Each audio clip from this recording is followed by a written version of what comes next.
Dear colleagues in Shanghai, welcome to the boss's hot chair. I'm sitting here another evening thinking about you guys, about the 3 S's in my life right now, which is Special Cargo, Sahara and Shanghai. People often ask me why I do this. As you can see, it's not always fun. Right now it's quite hot. It's 45. Been going for a while. I'm going to go on for another while. The reason is that it teaches me a lot about setting a goal, a tough one, then making a plan. This plan took 11 months from first thought to now. And then by work, hard work, but also smart work, being where I am right now. So guys, I hope that you see that it's not only you that work hard. Obviously not that I encourage you to go to Sahara, all of you, but I hope you can use this as a bit of motivation when the going gets tough. I hope we have some good days in Shanghai and we'll have a good 2015. Yeah, thanks.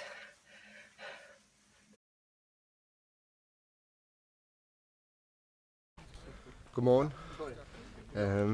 Første nat overstået. Startede faktisk med at være varmt, og så faldt temperaturen 20 grader eller sådan noget. Og blev det noget køligere, men vel overstået. Kommet i et hyggeligt telt, og der er allerede gået rimelig drengesnak i den. Så de latrinære oplevelser bliver delt, som er meget det, vi går op i. Det er pakkedag i dag. De sidste beslutninger skal tages med, hvad vi tager med. Men vi er klar.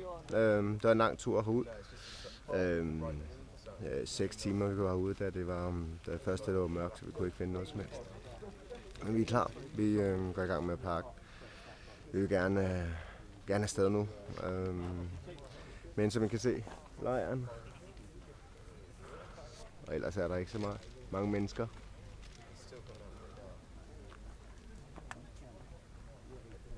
Det ser det ud.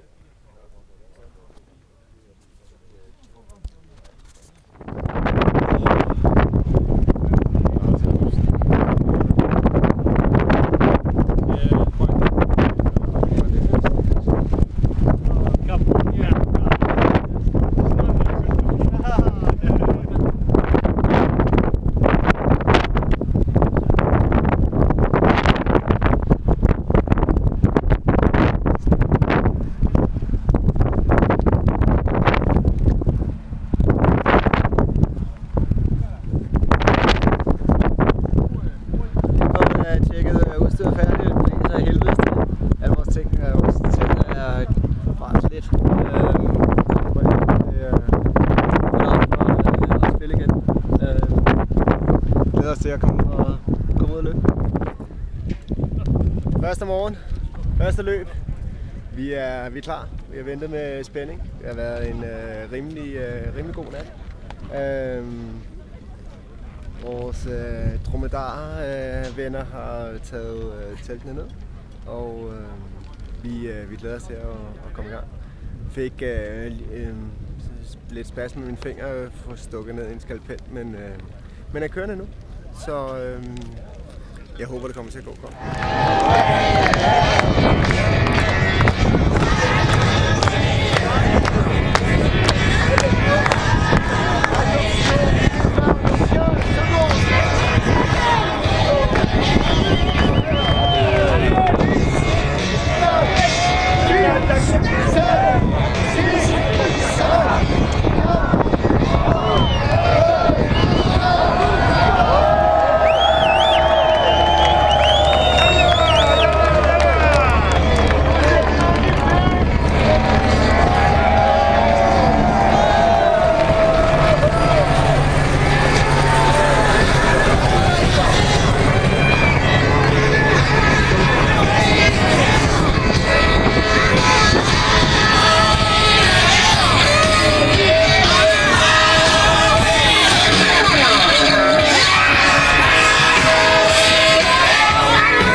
om udstyret virker.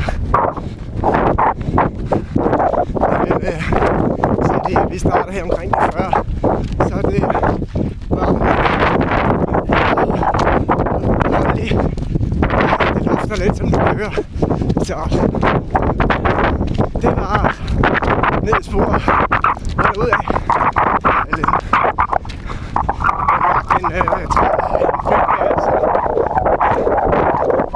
Startet på det. Det virker. I mål. Første etape. Sgu en varm dag. Rigtig varm faktisk.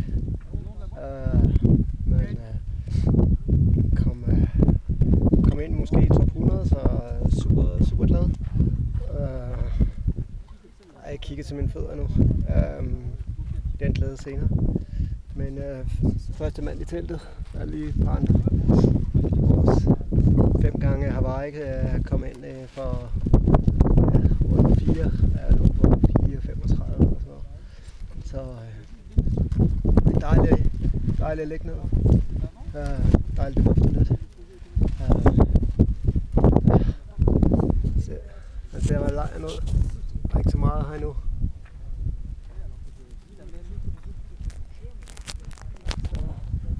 Teltet.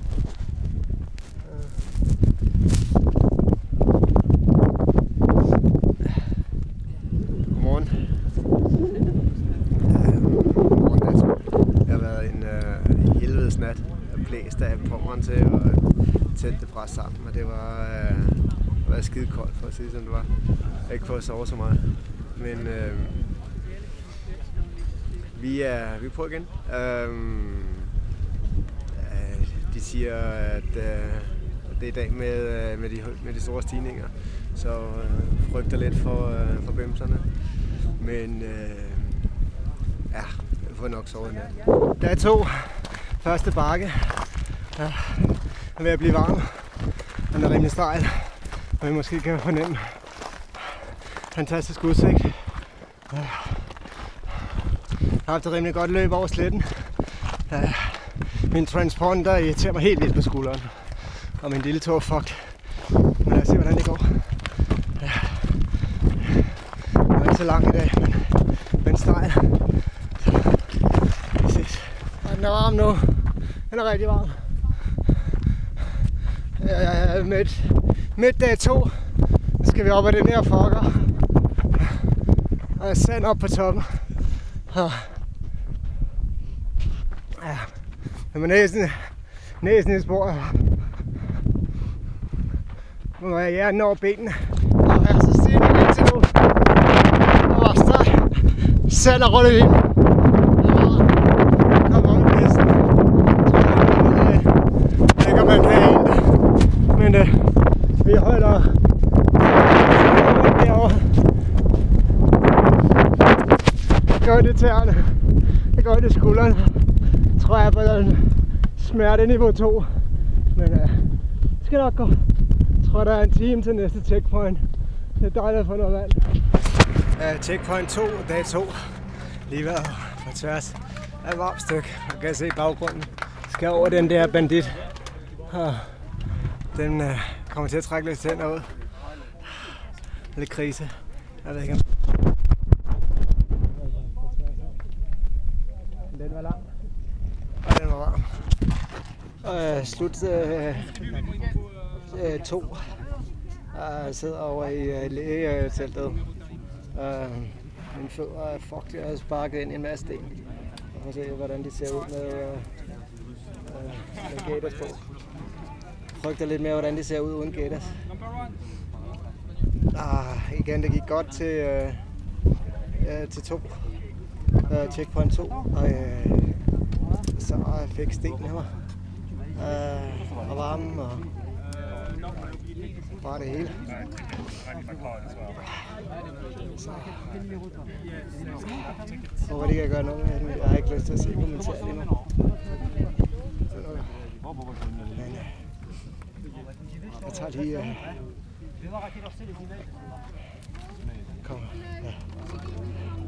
Godmorgen. Start dag 3.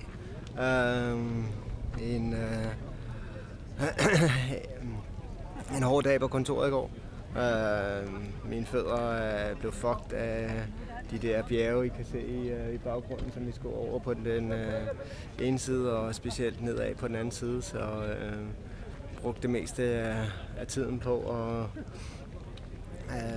mine fødder og på at prøve at komme mig.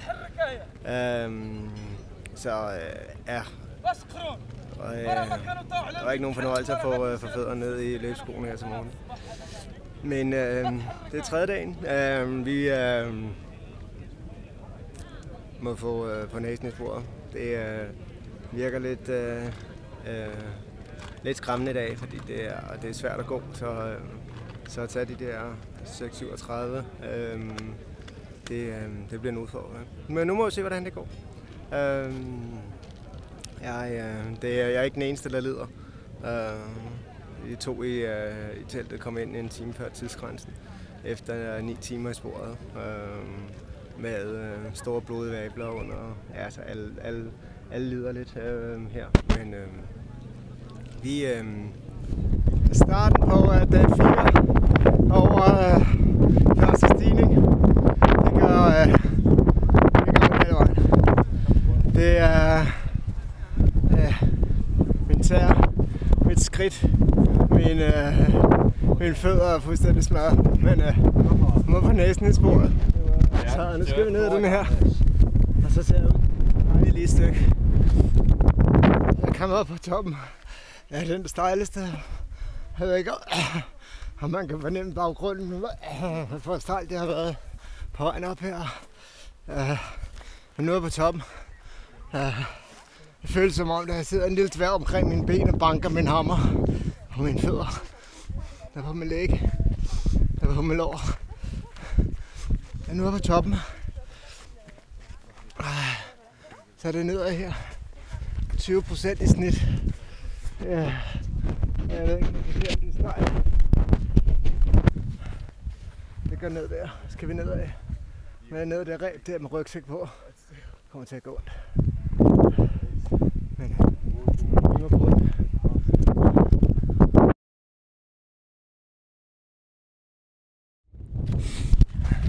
Kommer over toppen.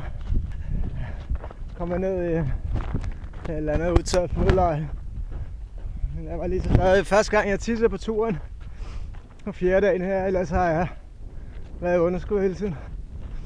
Men nu er jeg til gengæld også løbet tør for vand. Så der er sådan lidt panik, fordi jeg er ikke helt styr på, hvornår den næste lejr er. Det er sgu timing. Kan I se den derude? Yes!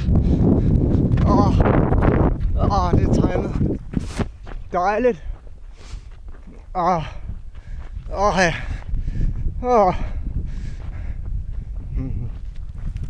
Det kunne da ikke være filmet bedre.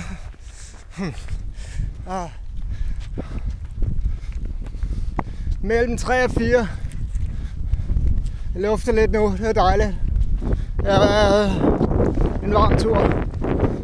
Den er også lidt den varmeste nu, tror jeg. Jeg er lidt bange for, at jeg ikke tisser overhovedet. Jeg kan se sådan en lille tår. Og løber jeg tør for vand. Det er fucking sand. Han vil sand alle vejen.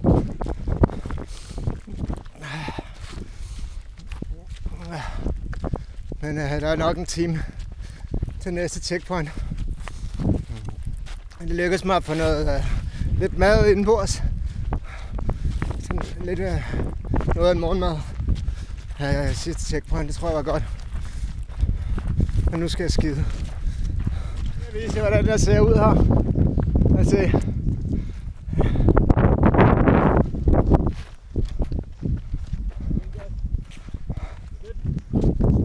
Nogle af mine venner kommer.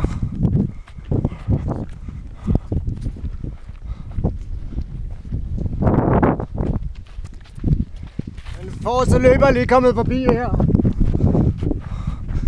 Jeg ved ikke, om I kan se ham. Han startede 3 timer efter os andre. Og nu er der gået 7 timer og et kvarter. Og fandme lavet hurtigt. helt urimelig.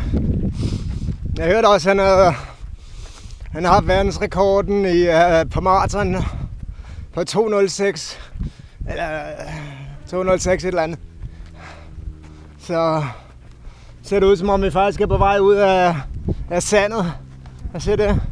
Til gengæld er der noget bjerglort der. Jeg skal sikkert ske over. Det plejer ligesom at være reglen, hver gang man ser en eller anden bjerg, så skal vi over det. Men ja, jeg håber, der er 3 kvarter til det næste checkpoint. På et nyt niveau med æbler, kan jeg mærke, indenunder. Gør det lidt svært at løbe. Hep, hep, hep! Kommer der en i ring? Nej, det kan bare ikke. Jeg kan ikke gå i det her. Det er sand. Imponerende. Ham der vandt sidste år nummer 1. Ja. Håber lidt vi møder Kona. Han der er 5 gange på vej. Han var nummer 46, så han starter også i den gruppe der. Ja. Og jeg lader kigge, hvor jeg går. Så ellers en del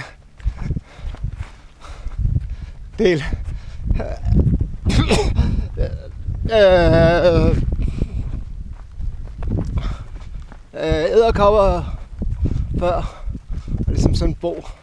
Og jeg skyndte mig lidt væk, så jeg nåede ikke rigtig at filme det. Og en af de der hurtige går. Det er bare der er ligesom 3 typer. Og ligesom den løberne. Og jeg betragter mig selv som. Og så er der det der ultravandre der. Man ikke går specielt hurtigt, men bare bliver ved. Og som bare går op og ned og igennem alt lige hurtigt. Og så er det jo proferne. Og jeg tror, jeg er ved at være ude af sandet her. Med den omgang. Det bliver dejligt. Det skal godt. Må jeg lade lidt spare på batteriet. Checkpoint 4. Slet er det lufter. Nu bliver kølet lidt.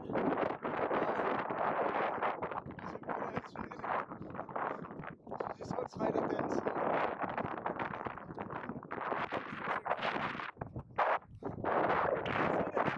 Jeg tager lige en snak her ved checkpoint 4. Jeg bilder mig ind, at varmen er ved at fortage sig. Mange løbetosser her. Det er travlt. Prøver lige at... Der er en, der ordner sin tær på spansk fjernsyn, eller hvad det er. Det er skønt. Jeg havde egentlig troet, der var noget... Jeg troede, der var noget toilet her. Men det bliver en skovskider. Jeg skal bare ikke, om jeg kan sidde på hook. Sal. 3 pastillas, ¿no? Tocan 3. Prøv lige at få spist lidt. 3 pastillas de sal. I gengæld det med fluerne også der. Pastillas de sal, nen, piñones. Vols ibuprofeno? Min strømper er begyndt at blive et problem. De er slidt op, fordi jeg støder dem mod hinanden. Og mine fødder. Vi er ikke rigtig tætte mere på sand. Så jeg håber ikke, der kommer alt for meget sand. Det er ikke godt med sand i skoene.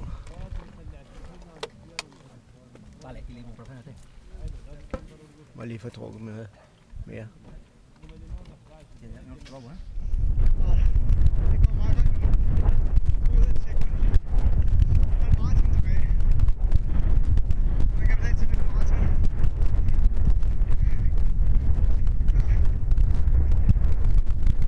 Solen er ikke lige så stegende mere. Og men den var jo fuldstændig. Ej, hvor sejt. Ja, ligesom jeg følte kirket. Røg var ude i sandet igen.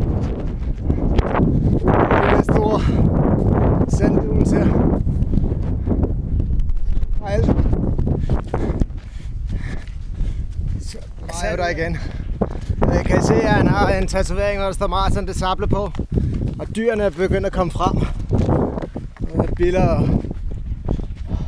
Billeder af ting. Kryb. Okay. Det er det ikke for børn. Bare lige redigeringen. Men det er nok det mest ynkelige, jeg har oplevet. Jeg er tæt på i hvert fald. Jeg er nødt til at skyde. Og jeg kunne ikke sidde på hook. Hold over ligesom folkestilling. Det var ikke rart. Nu røg jeg bukserne på det. Det var også planen, hvis jeg var på ruten. Så var det det. Så må vi miste omkring 7 minutter på det. Og det er egentlig... Og det bliver ved at ved. Det er Dunes.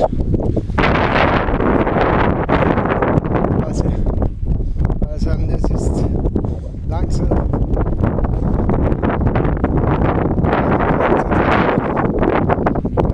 Jeg har været så 9:43. Og jeg siger, at klokken er omkring 6. Jeg vil rigtig gerne se den camp nu.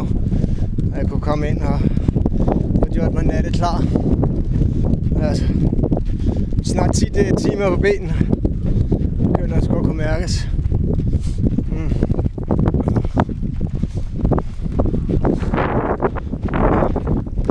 Det var ikke noget godt for kvalmen. Jeg siger det mildt. Jeg koncentrerer mig bare om at holde tingene i mig nu. Det er ikke så godt, jeg har ikke mere vand. Jeg bliver nødt til at bruge noget til at vaske mig lidt nu. Men jeg er ikke så varm nu. Jeg sveder forhåbentlig ikke lige så meget.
Good job.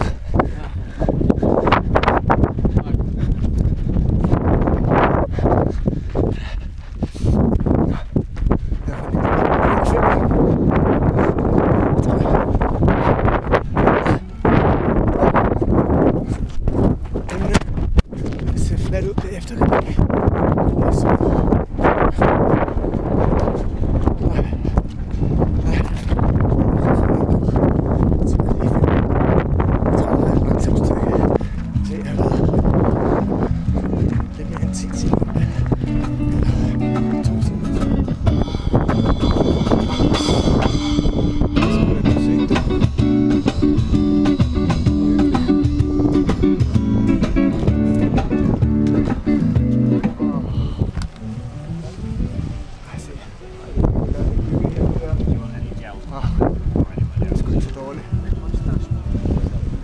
Strandfod, jeg har siddet i nogensinde.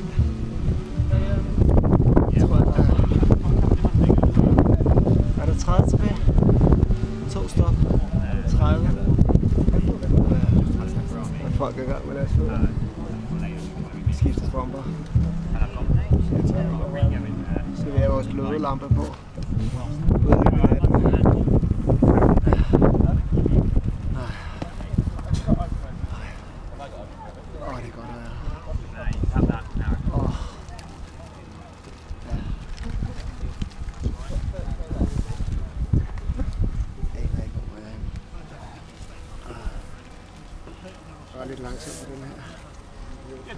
Tunes. Håber det er flat. Der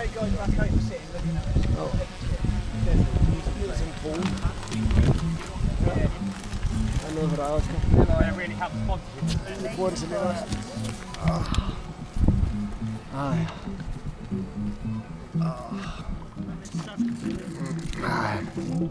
Her er der aftensmad. Ja. Jeg har mistet min ske. Så jeg har prøvet at lade sådan ud af en skalpel og en flaske og spise med. Så det er super hyggeligt. Blæs væk en af stormene. Jeg ser, folk er ved at gøre sig klar. Og se, hvor meget sand der er på folk. Det er mig selv inklusiv. Altså, jeg skulle ikke rigtig, hvordan jeg selv ser ud.